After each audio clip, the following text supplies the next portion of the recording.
Beleza. Então, primeiramente, bom dia, boa tarde a todos e todas. Meu nome é Gustavo, vou dar aula de redação aqui no cursinho Rosa do Povo e eu vou dividir essa frente com a professora Harumi. Então, nessa aula, minha primeira aula com vocês, eu vou passar o tema da introdução, tese, estratégias que a gente tem aí para o primeiro parágrafo da redação, e também fazer umas leituras, trazer um pouco de repertório. Sempre nas minhas aulas eu vou tentar trazer o máximo possível de repertório, principalmente cultural, e às vezes também de estatísticas, sempre possível, né? De acordo com os temas.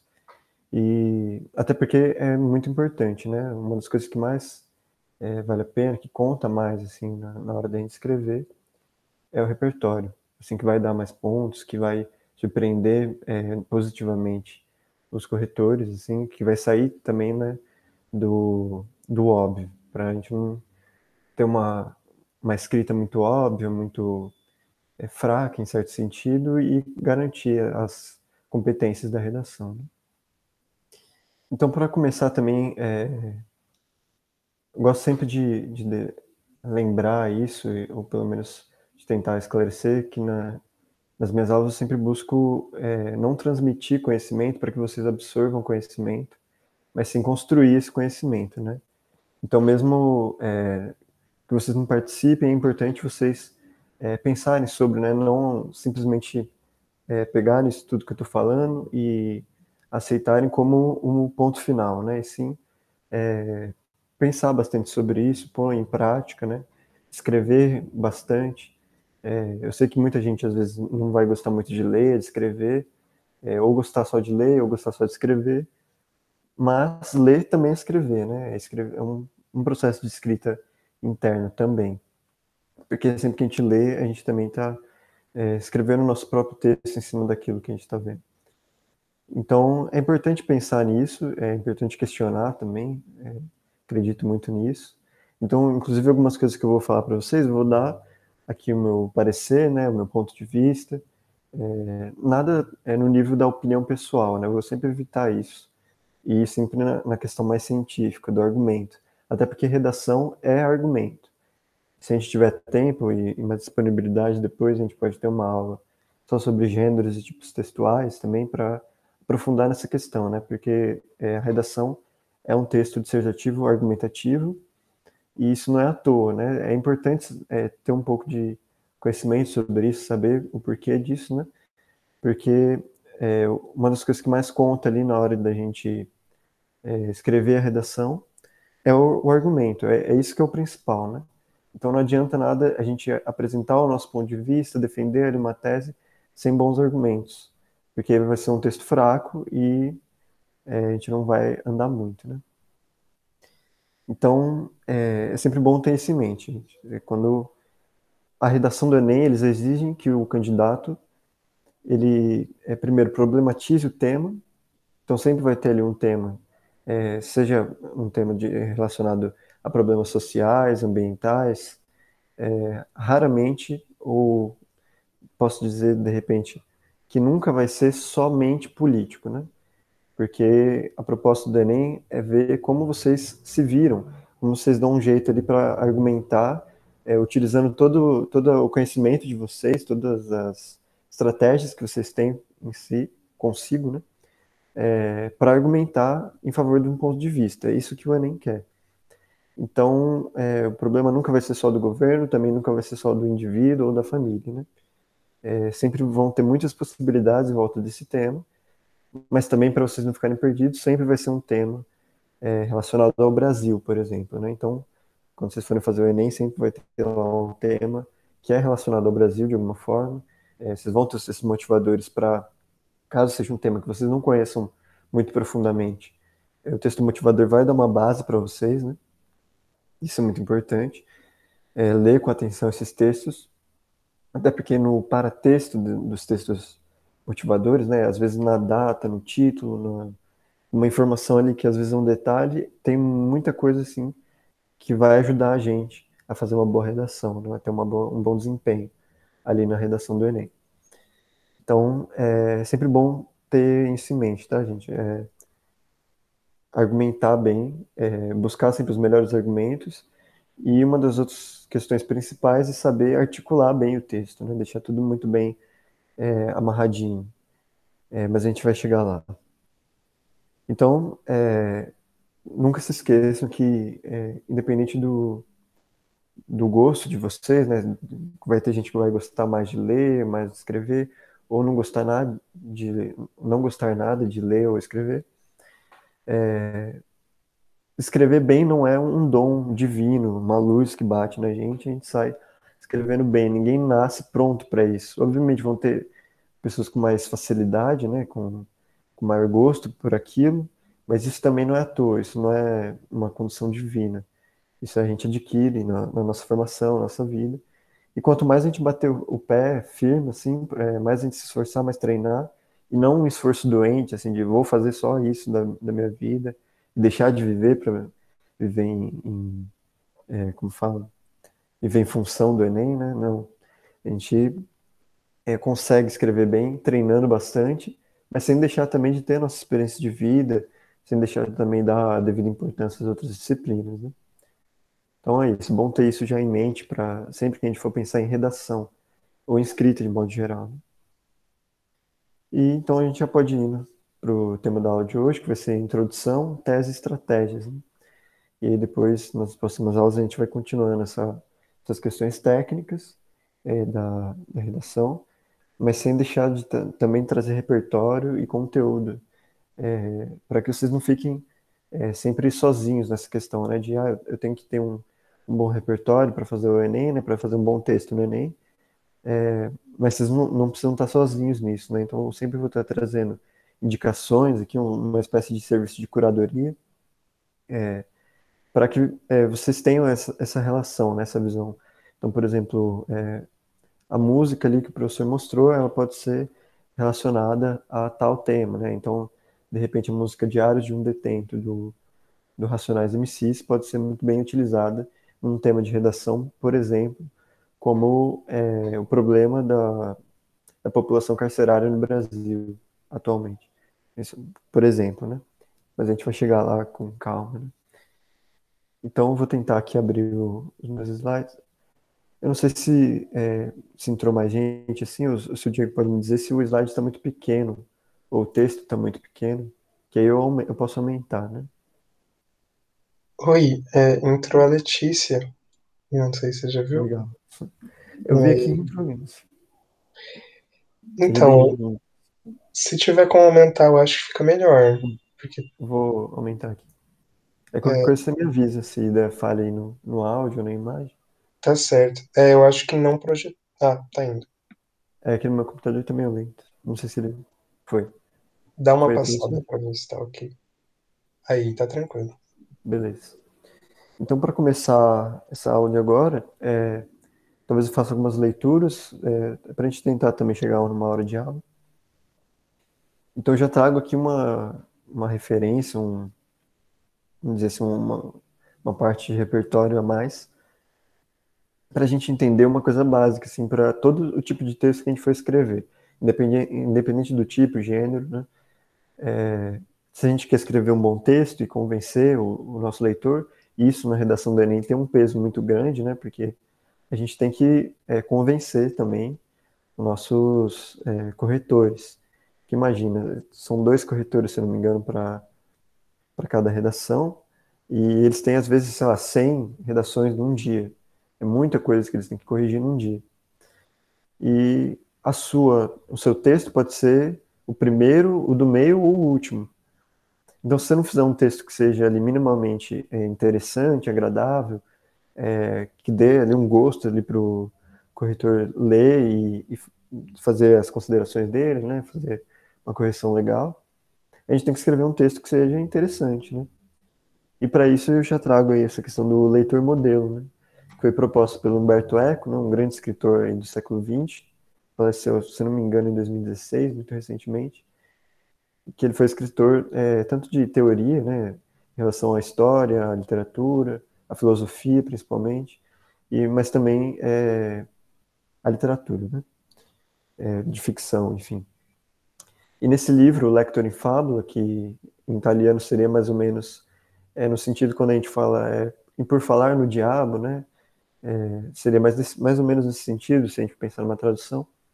Esse livro ele traz um texto chamado Leitor Modelo, em que ele vai trabalhar essas questões de como convencer os nossos leitores, independente do texto que a gente está escrevendo, o que a gente deve buscar como escritores, para que esse texto seja mais interessante, que ele capture o nosso texto, né? Ou, quer dizer, o nosso leitor, perdão, e que seja interessante, né, de modo geral. Então, por exemplo, quando a gente pensa, sei lá, uns livros como Harry Potter, que são livros que vendem bastante e tudo mais, eles convencem seu leitor modelo.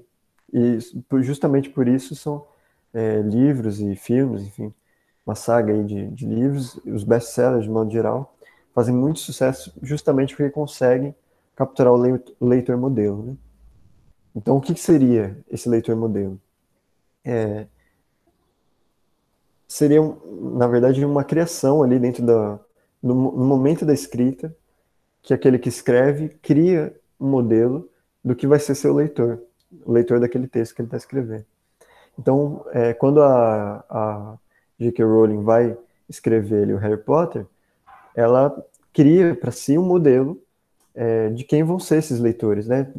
Vão ser crianças, adolescentes, ou até mesmo adultos, mas como convencer esse público tão grande do infanto-juvenil, né, da literatura infanto-juvenil, a comprar uma história que a base da história, dessa narrativa ficcional, é uma base já reciclada, de certa forma, né?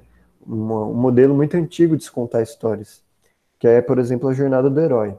Então, se vocês forem ver Senhor dos Anéis, Star Wars, até filmes mais que a gente não espera esse tipo de coisa, por exemplo, um filme como Meninas Malvadas, que geralmente o pessoal comenta bastante, é um filme de comédia adolescente. Todos esses filmes têm a mesma estrutura. Se vocês forem reparar bem, assim, olhando com muita atenção, que é uma estrutura, assim, muito antiga, que vem desde lá dos gregos, e que foi trazida, assim, para a ciência, né, da literatura, por um escritor chamado Joseph Campbell, que escreveu aí sobre o mito do herói, a jornada do herói, né? Ele propôs todo um esquema que é utilizado até hoje, seja na literatura ou no cinema, principalmente. No cinema isso ganha um peso ainda maior agora, né? No século XX e XXI. Então vocês percebem que é sempre aquela história do herói, que tem seu mestre, e ele tem que passar por uma série de provações, uma série de sofrimentos, para ele mudar e aí conseguir o objetivo dele, né? Em resumo, a base é essa. Então, você já tem esse modelo pronto, que vai se repetir, por exemplo, na literatura, no cinema, mas como os públicos vão variar, os momentos da história em que você vai usar isso vão variar, você tem que saber usar isso a seu favor. Então, quando a J.K. Rowling vai escrever Harry Potter, ela vai usar essa base, que é a jornada do herói, né? Então, você tem o herói, o Harry Potter, tem o mestre ali, que é o Dumbledore, e tira ele da zona de conforto, que no caso do Harry Potter não é uma zona de conforto, né? Ele tá ali na casa dos tios, sofrendo, sem saber o que ele é, né? Que ele é um bruxo, e de repente vem alguém e fala: você é um bruxo, você tem que estudar numa outra escola, que é um castelo, e tem um outro mundo para você conhecer. E ele tem esse choque aí de realidade. Então, isso é uma coisa que se repete em todas essas histórias. Senhor dos Anéis com os Hobbits, em Star Wars com Luke Skywalker, no Meninas Malvadas com a protagonista lá, que eu me esqueci o nome, e em uma série de outros filmes e livros aí que vocês possam pensar. Então, como a J.K. Rowling, né, que escreveu Harry Potter, ia usar esse modelo para o público infanto-juvenil, ela tinha que saber como trabalhar isso, né? Então, se é para o público infanto-juvenil, vamos trazer como protagonista, como herói, um herói que é adolescente, pré-adolescente, uma criança, né? O caso do Harry Potter, o Percy Jackson. E aí ele passa por uma série de provações, né? Ele tem que passar por uma espécie de sofrimento. Então, o Harry Potter é órfão, assim como o Luke Skywalker do Star Wars é órfão, os Hobbits lá do Senhor dos Anéis também, você não tem uma profundidade. Eles têm uma família, mas todos têm ali suas individualidades. Então são coisas que se repetem, mas elas são adaptadas, muito bem adaptadas, até mesmo linguisticamente, a forma como elas são apresentadas no texto, para que os leitores compreendam isso. E para redação não é diferente. Quando a gente escreve, a gente também tem leitores modelos. No caso, quem for prestar, por exemplo, uma Unicamp, que vai mudar o gênero textual, os tipos, enfim. Isso essa coisa do leitor modelo, ela já é dada no texto motivador, né? Antes, né? Na hora que aparece o tema lá, eles vão falar, não, você tem que pensar que esse texto você vai escrever, de repente, para uma banca de concurso, de festival, para crianças, né, que estão no ensino fundamental. Isso já é definido. Agora, no Enem, quando a gente tem que pensar em leitor modelo, a gente tem que pensar principalmente nos corretores, porque eles que vão dar as notas, né? A gente está fazendo aquilo, de certa forma, justamente pela nota, né? Para ir bem ali na redação, ter esse peso e conseguir ser aprovado. Mas também é bom pensar que qualquer um pode ler aquela redação, né? Então, o pessoal que tira nota 1000, eles geralmente divulgam, né? A redação deles e todo mundo pode ler.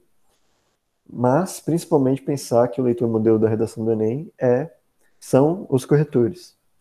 Então, a gente pensar que eles vão estar muito provavelmente cansados na hora de corrigir nosso texto pode ser o primeiro, pode ser o último, mas é interessante que a gente não seja óbvio, por exemplo, né, já dando o exemplo da redação, não sermos óbvios, e, mas cumprir ali com as competências, né, que a gente tem que cumprir, fazer um bom texto, né, que seja interessante. E isso a gente vai aprofundar nas nossas aulas, né, sempre vou retomar esse assunto. Então, eu trouxe aqui umas citações do Humberto Eco, né? Só para a gente ter uma base do que é isso. Então, por exemplo, né? Todo texto quer que alguém o ajude a funcionar.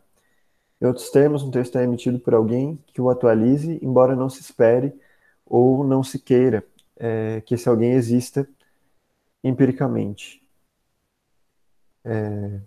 Prever o próprio leitor modelo não significa somente esperar que exista, mas significa também mover o texto de modo a construí-lo. Então, alguns exemplos aí de citação do Humberto Eco. Eu vou tirar aqui do slide rapidinho, tentar projetar um texto. Só uma parte do texto dele para a gente ter um exemplo mais claro, né? Apareceu aí o PDF para vocês?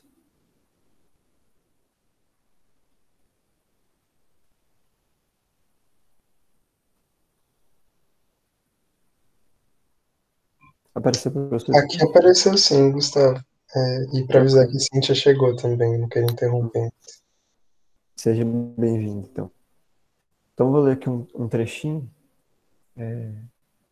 só para dar um exemplo assim, do que o Humberto Eco traz ali, para a gente pensar. Assim, dois exemplos, na verdade, né, que ele traz no texto. Primeiro, que está mais assim para cima do texto, que é um exemplo mais comprido, que ele usa um exemplo assim de que a gente pensar no nosso leitor modelo, na hora de convencer aquele que vai ler, a gente tem que fazer quase um exercício ali de uma estratégia quase militar. Né?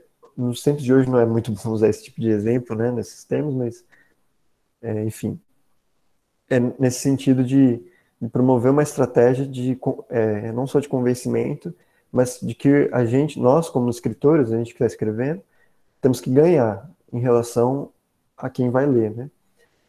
Mas sem dar ao leitor, sem deixar de fazer com que o leitor também ganhe, né?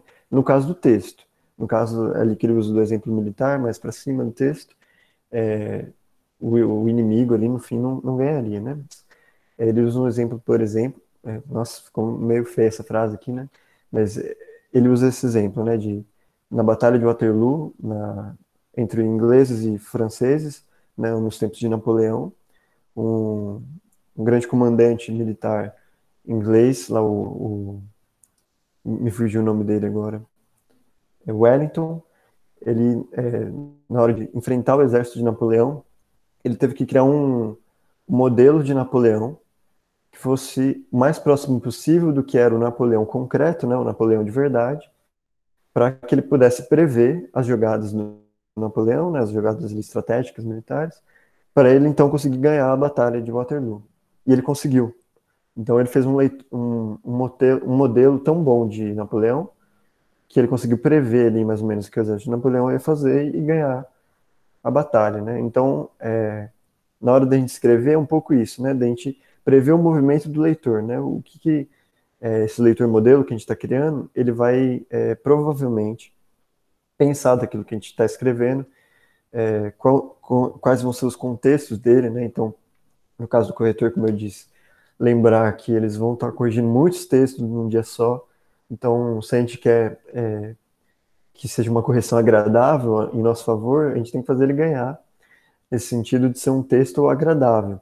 Então, um texto bem amarradinho, cumprindo todas as competências ao máximo possível, né? Se possível, sem erros de gramaticais, né? Sempre buscar isso e que mostre, principalmente, que a gente tem conhecimento e que a gente sabe usar esse conhecimento, né? Esse repertório. E se a gente não fizer isso, no caso da redação, é que a gente vai ter esses problemas mesmo de correção, né?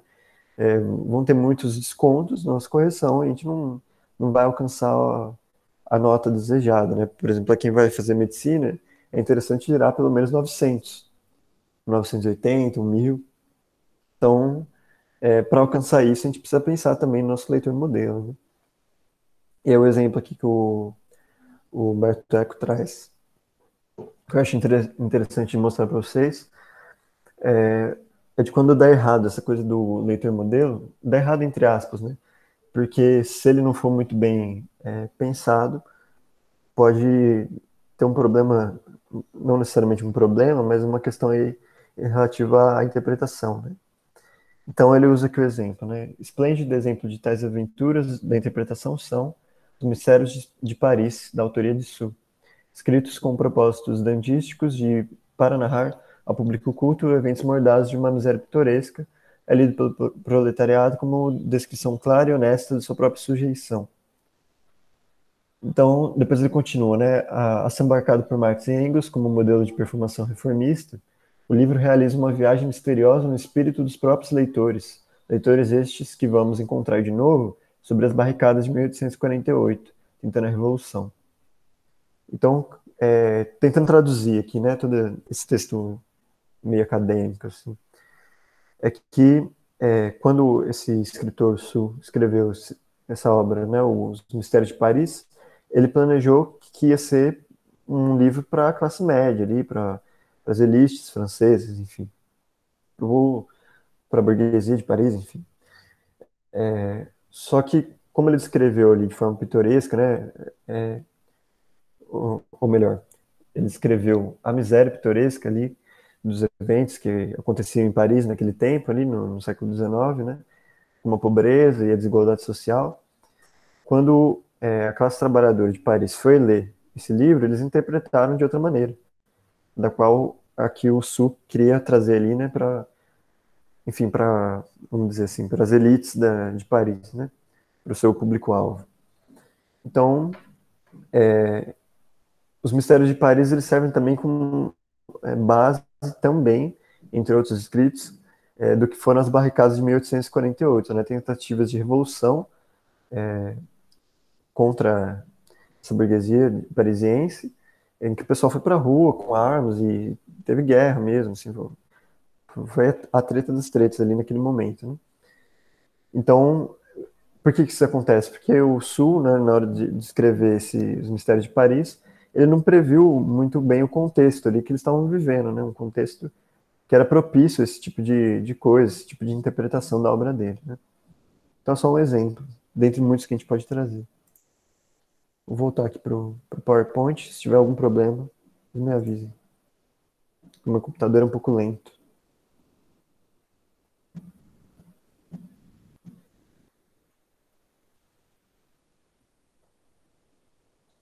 Tá projetando aí para vocês?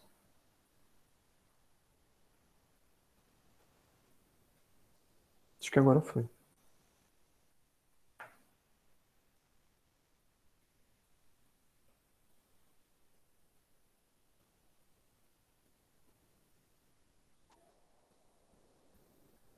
Foi, né? A gente tá projetando aí.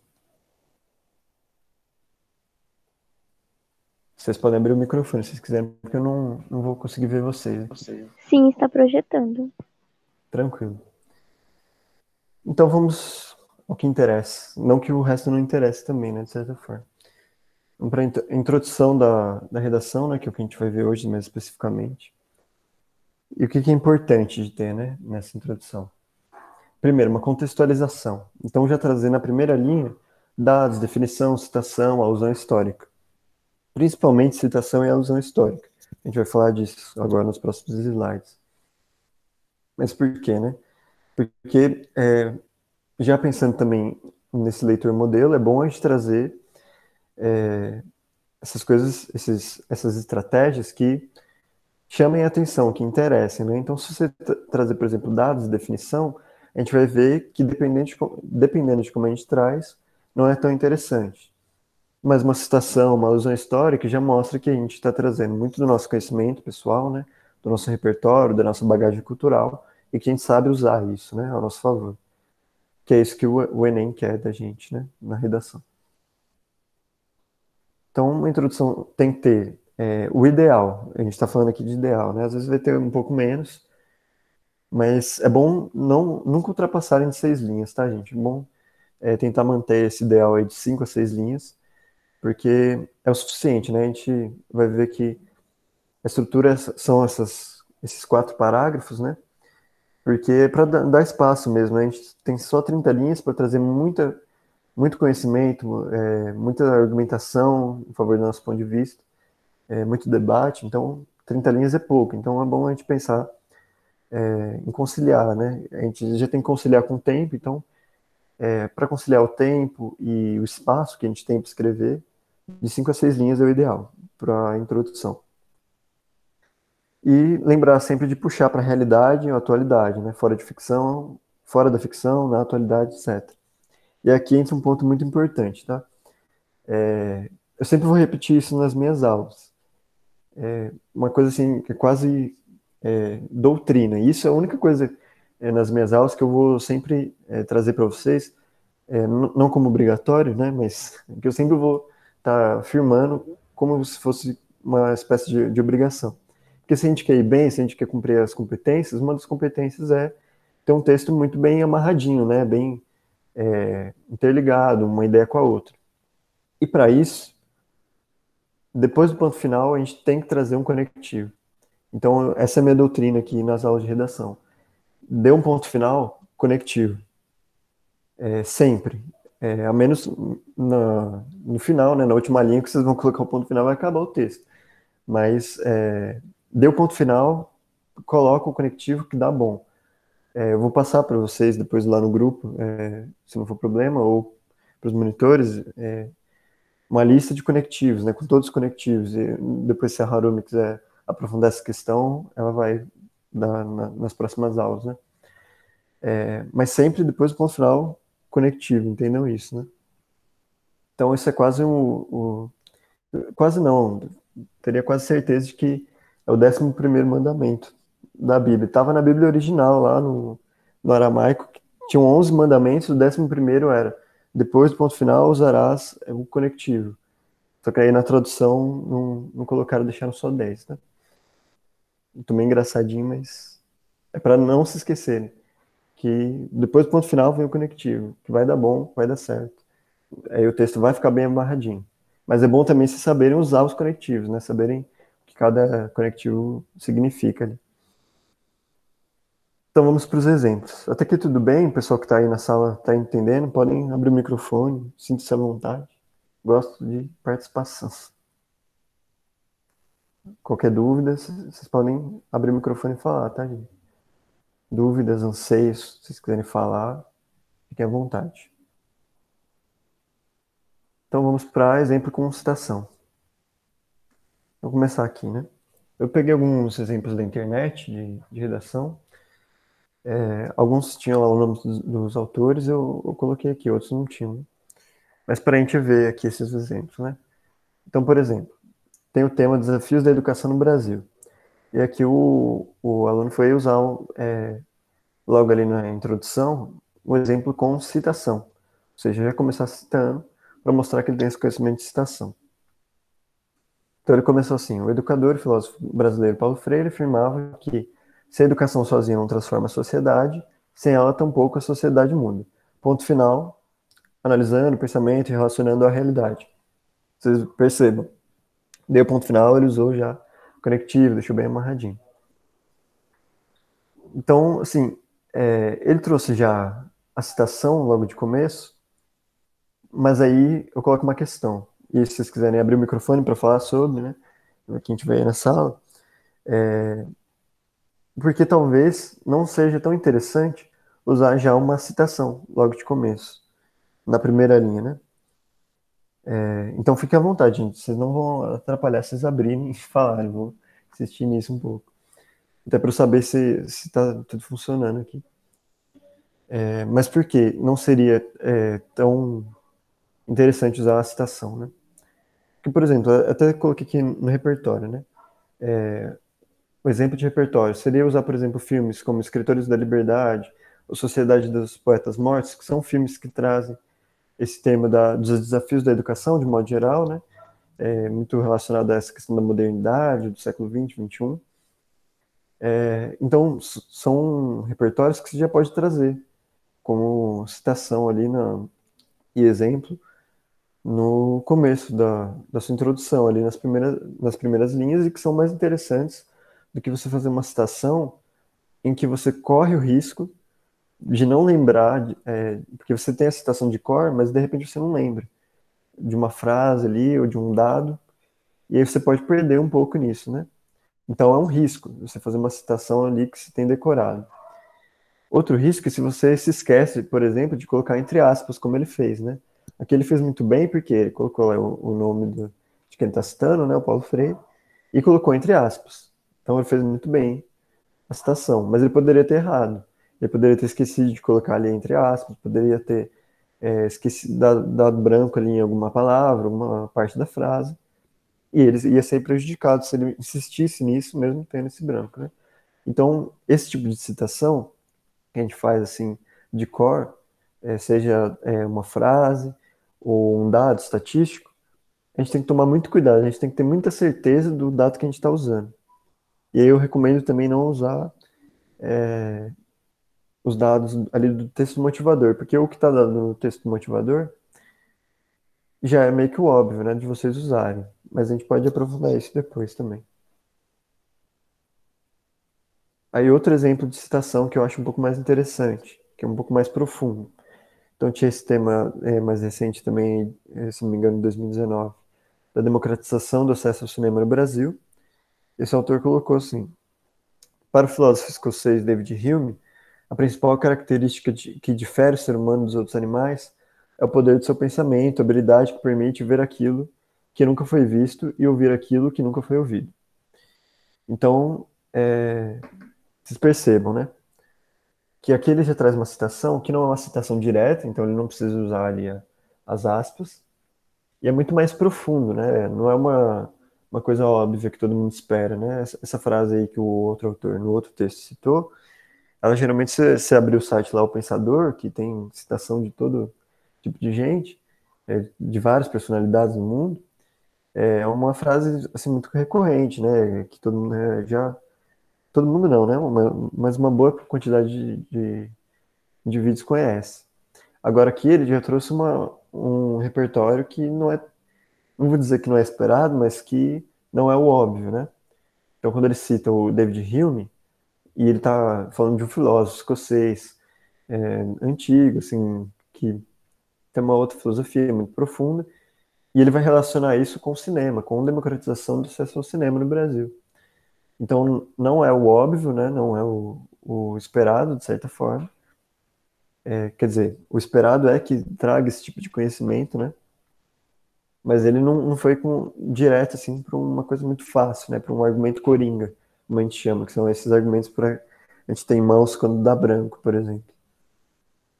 Então, perceba que aqui é muito mais interessante porque a citação dele, ele primeiro que já não faz uma citação direta, né? Ele faz uma paráfrase, então ele não corre esse risco de errar, né? Ali naquilo que ele decorou, porque ele entendeu, e isso é mais importante do que decorar, é entender essas coisas, né? O processo, por exemplo.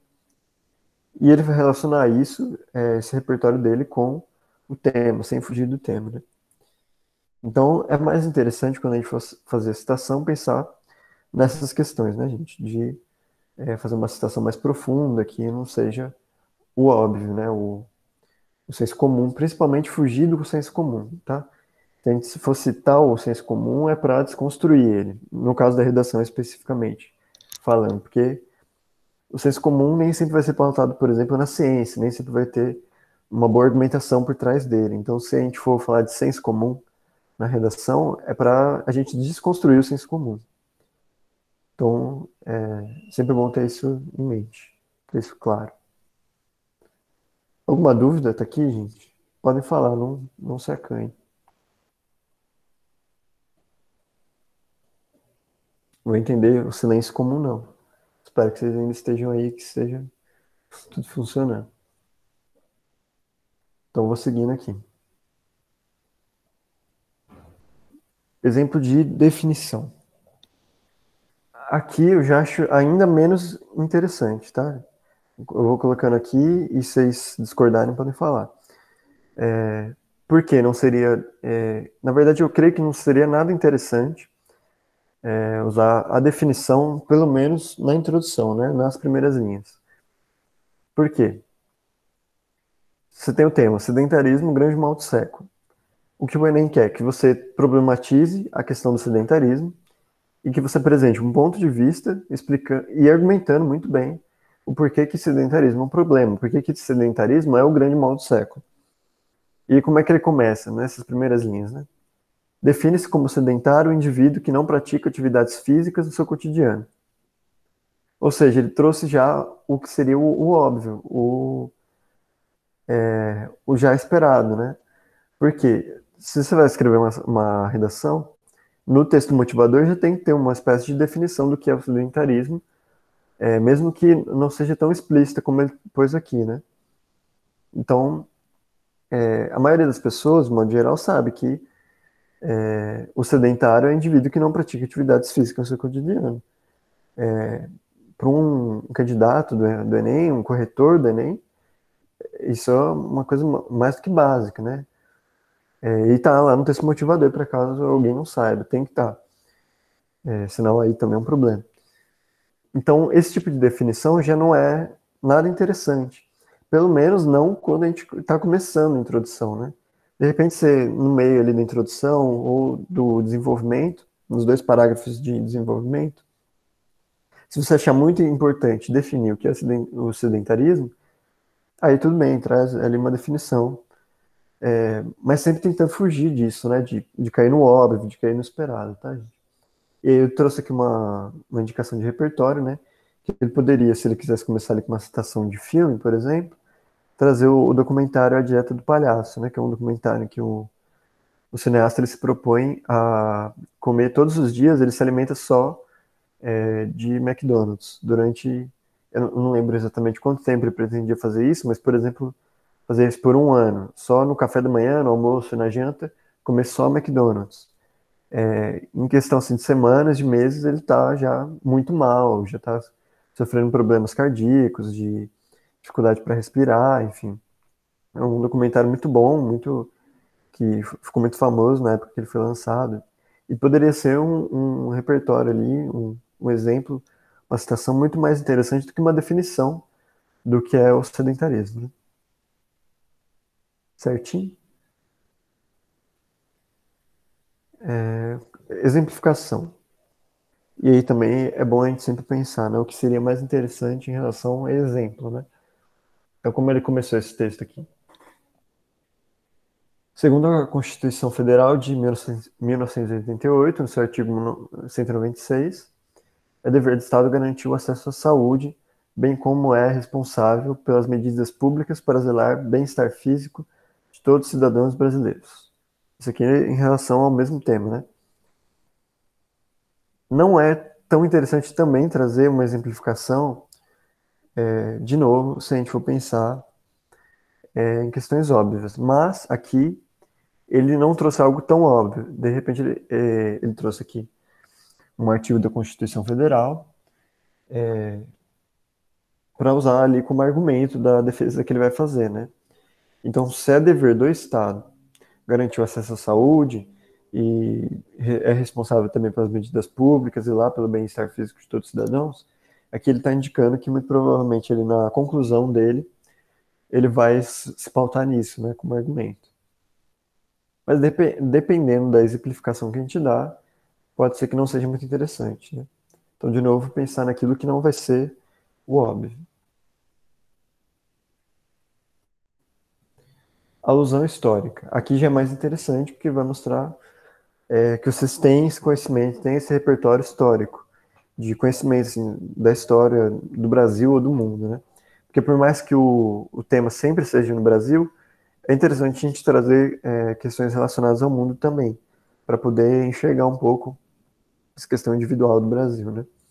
Então a gente tem o tema Caminhos para combater a intolerância religiosa no Brasil, e o autor ou a autora começou assim: a intolerância religiosa no Brasil é um problema recorrente na história da humanidade. Na Idade Média, por exemplo, os tribunais de Santo Ofício, também chamados de Inquisição, julgavam e condenavam as pessoas que não acreditavam na religião católica. Então, o que ele fez aqui? Ele trouxe uma alusão histórica como argumento, já na introdução, evidenciando também que ele vai se utilizar desse tipo de coisa como argumento. Então, aqui, ele mostrou que ele tem conhecimento de história, mostrou também que sabe articular isso no texto, então ele já ganhou ponto por isso, né? Fez algo que é minimamente interessante. Então, já não está mais caindo assim na obviedade, né?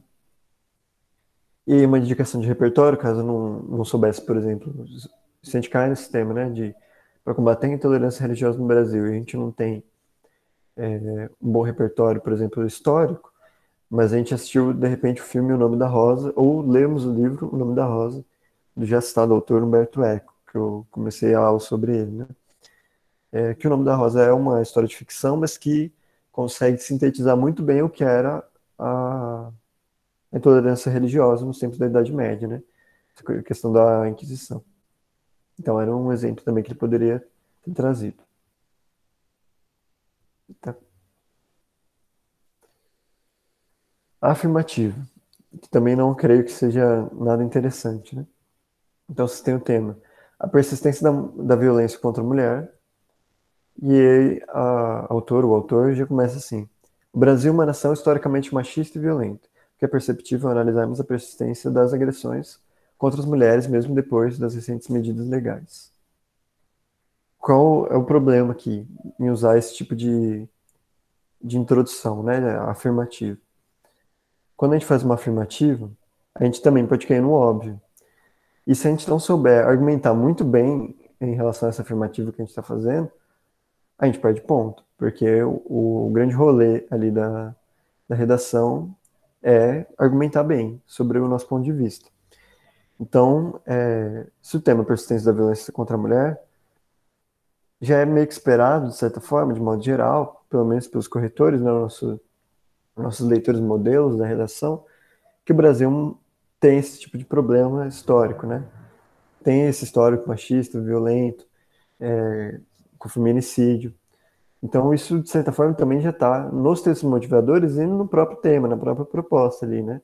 Que se o tema é persistência da violência contra a mulher no Brasil, a gente já sabe que o Brasil tem esse problema. Então, fazer essa afirmativa, de novo, fica algo meio repetitivo, meio óbvio. Então, sempre buscar evitar isso. Sempre pensar, isso aqui é muito óbvio, isso aqui cabe dentro de uma introdução, né? Porque o interessante é começar a introdução da mesma maneira que um bom filme começa, né? Se vocês forem pegar esses filmes que geralmente ganham Oscar, que fazem muito sucesso, eles sempre já começam com a ação, com a coisa acontecendo, ou com algo que surpreende já o público de cara, né?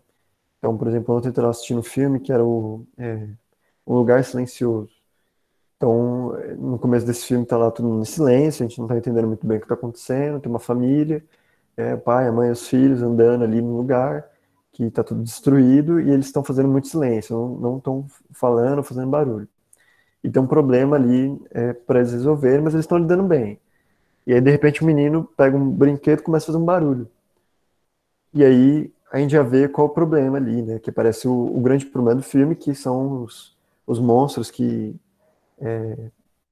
quando escutam barulho, vão lá e matam a pessoa que fez barulho. Então, já no começo do filme, nos primeiros minutos, já traz o que há de mais interessante naquele filme.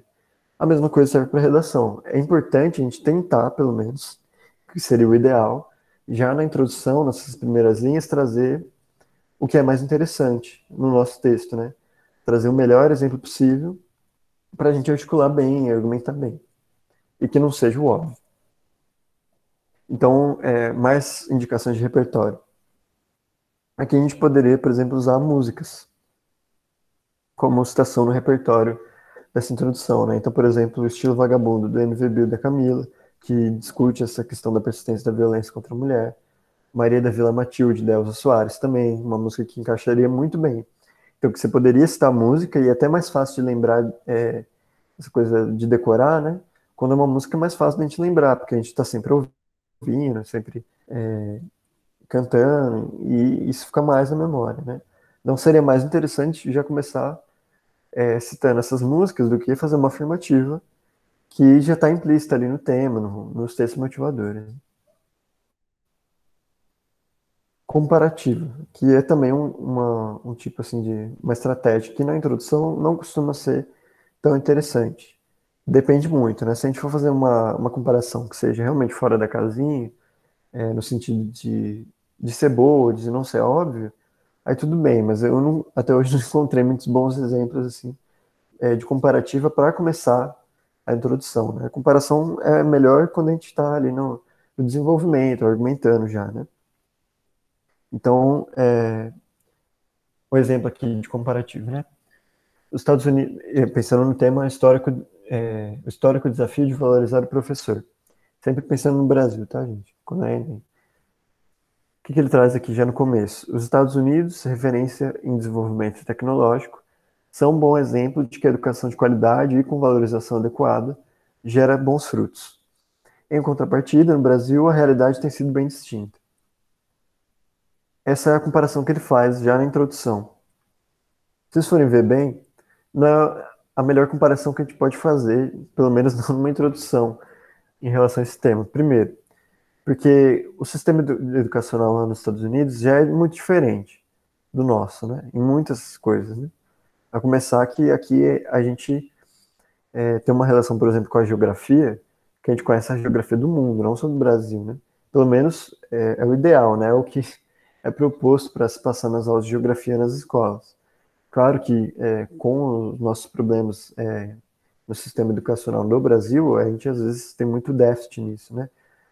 Às vezes não tem aula de geografia, quando tem, vai depender do professor, dos alunos, da gestão da escola, enfim. Mas aí é outro debate. Só que a gente comparar outro país com o nosso, em relação ao sistema educacional, né?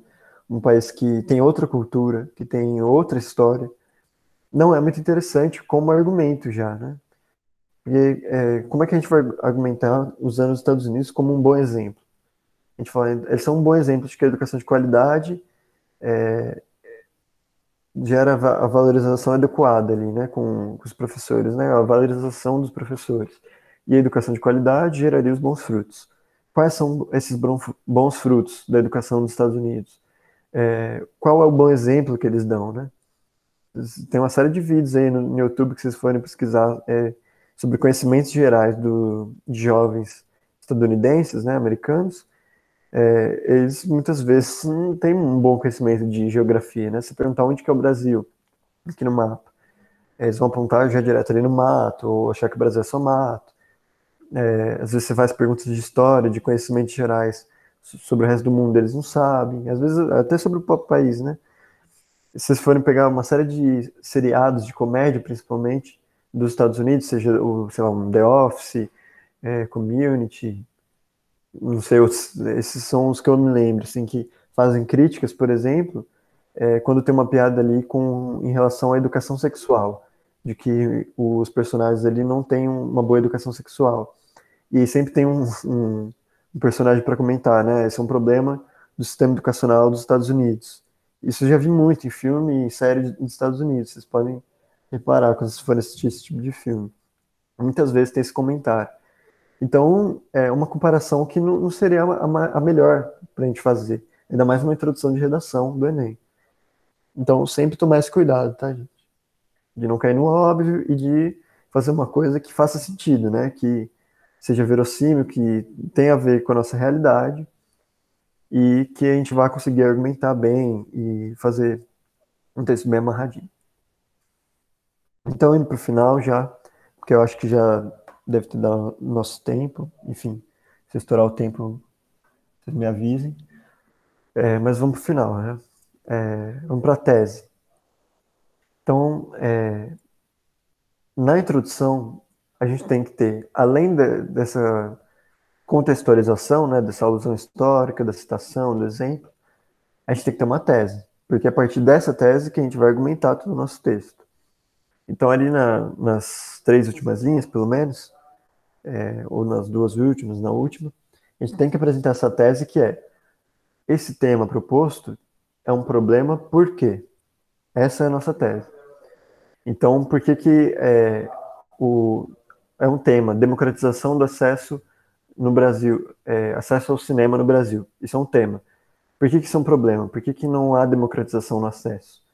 Então a gente vai falar, não há esse acesso no Brasil ao cinema, por quê?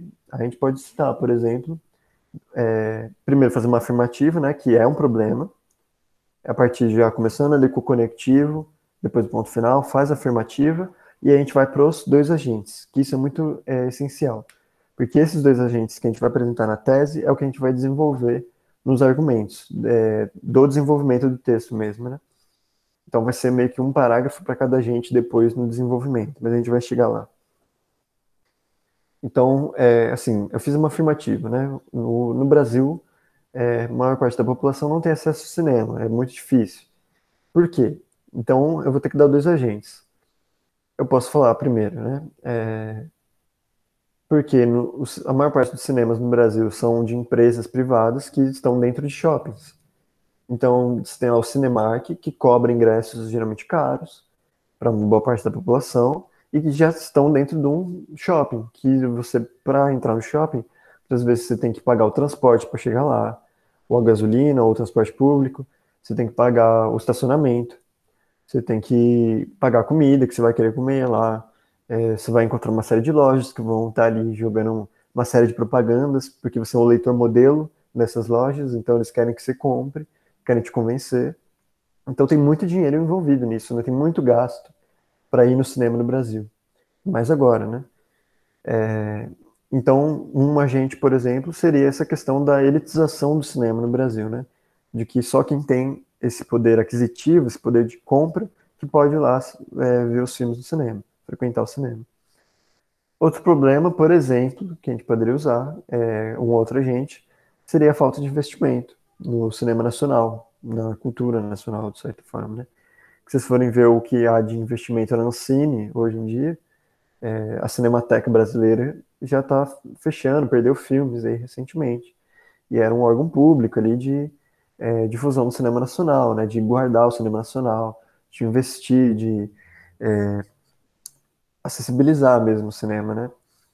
Então, um dos agentes, por exemplo, é o Estado, é a mídia, enfim, quando a gente for falar de conclusão, a gente vai ver isso melhor, né? Essa questão dos agentes.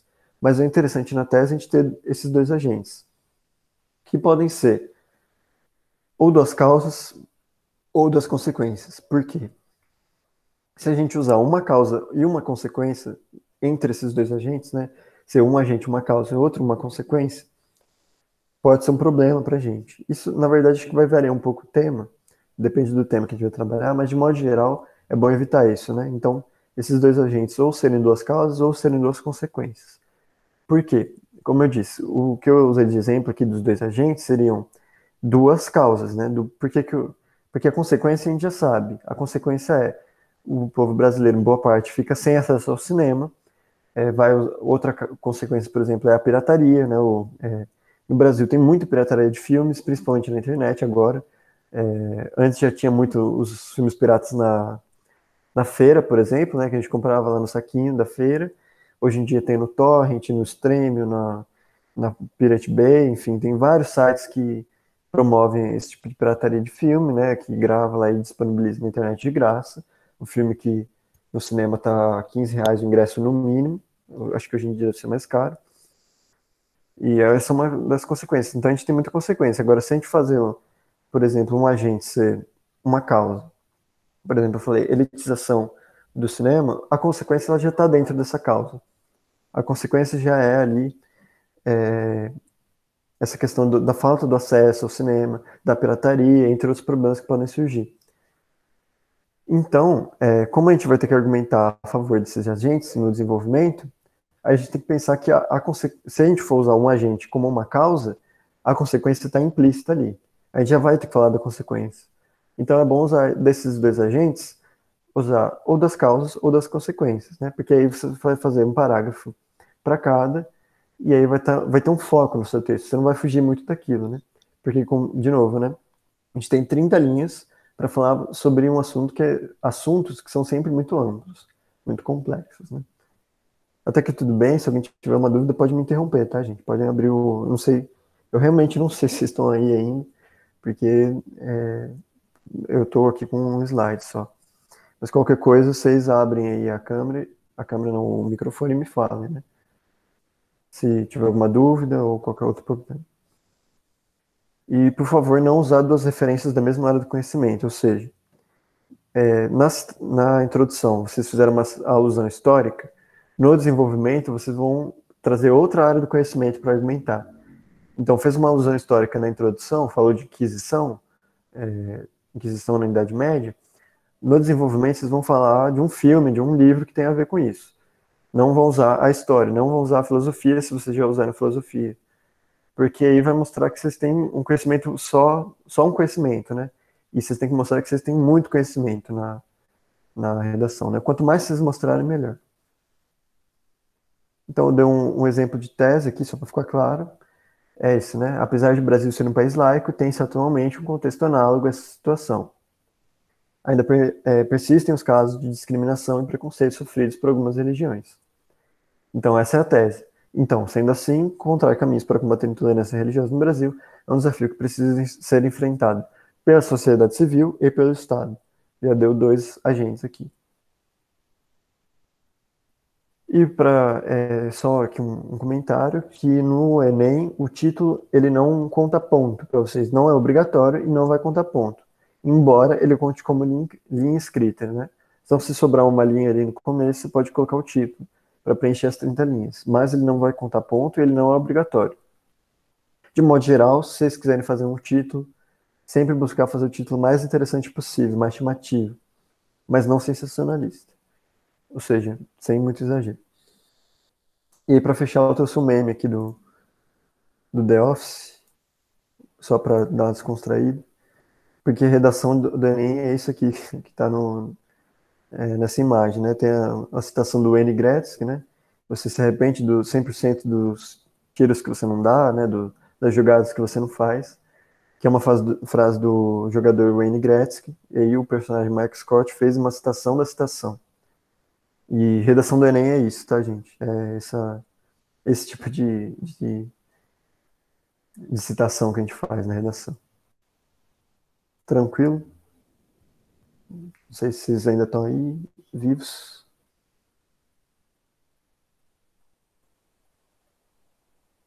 Alguma dúvida? Angústia? Podem falar, gente.